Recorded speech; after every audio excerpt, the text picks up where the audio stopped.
One of the things that people love most about our container homes is how we do our all glass shipping container entry doors. And in this video, I'm going to teach you how we do it step by step. Now you'll want to stay till the very end of the video where we do have a free gift for you that's going to help you succeed on your container home build.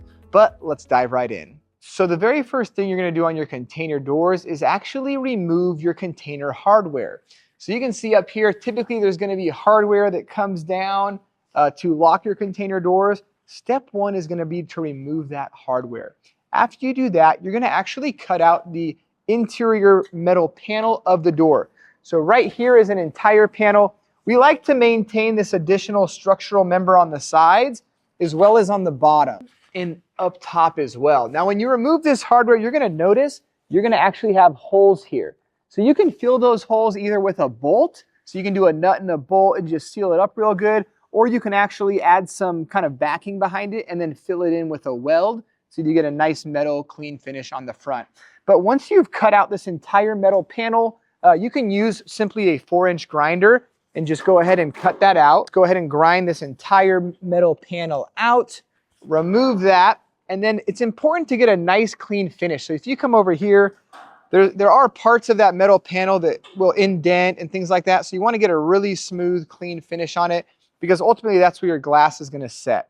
So when you're installing glass into a door like this, you want to put a flat stopper on the front.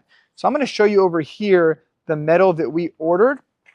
This is a bunch of the extra material that we have, and it's just a 1-inch flat stock. So I think the thickness on this might have been 3/16, so 1 inch by 3/16. And then another piece of material that's important that we purchased is this 3/4 by 3/4 steel tubing. Now the way it works is this 1-inch flat stock gets installed around the entire perimeter on the front side of this door frame. The next step is we were going to install our glass, and then we'll put a 3/4 inch stopper around the glass to hold it in. So I'm going to show you the glass that we ordered. So we just reached out to a specialty glass contact. The glass is a custom size to fit the container doors. And you can see here is the palette of the glass. We're currently working on 6 container homes and they all have those container doors. So if you look here with me, I mean, it's really thick. I think each of these glass panels is about 1 1/4 inch thick. So it's really good quality material. And so what we're trying to do now is essentially create those frames for the glass. Now I'm going to show you over here. One of the guys on the team is currently working on this door frame right here. And so we can look right here. He's actually just installed the other stopper on the rear end. He's test fitted in right now by screwing it in. He basically has got these to where he can unscrew them when the glass needs to be installed. We'll inset the glass. We're going to use a nice caulking on the inside and in this location when we install the glass. And then he'll put this stopper in behind it. That's going to give it a nice tight fit. Now a topic that's pretty important when it comes to this is, of course, water infiltration and your seal, but you need to be careful. Early on when we did these doors, we left these gaskets fully on. It made it very difficult to actually then close the container door. And we literally had stories of times where clients would come in their container, they would really pull it tight, lock that door.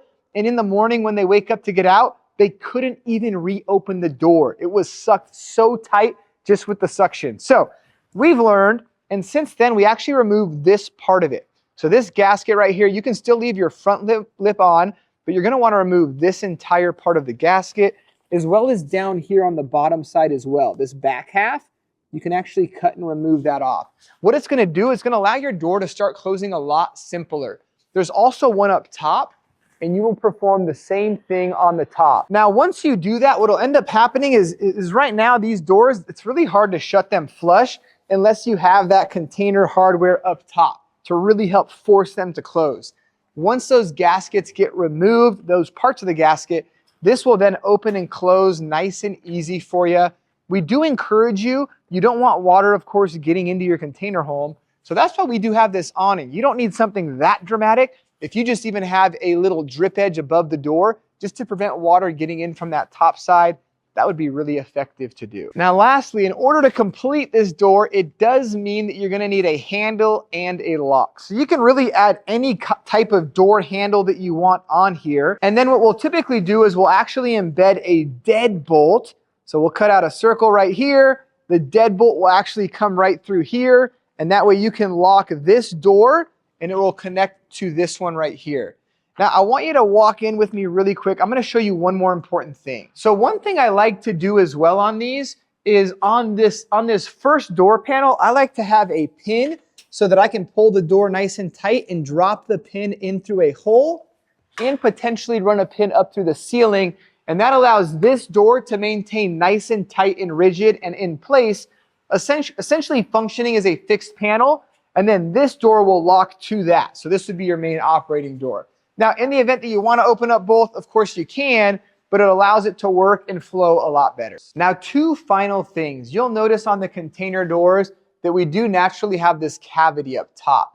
So there's different things that you can do to finish that out. In some instances, we'll just get a piece of plate metal and just weld it right across, giving that the door a nice solid metal look. You can also use it as an accent piece, maybe embed a piece of wood there, give it a nice little pop. And we do have people ask, how do you do window coverings for this door situation?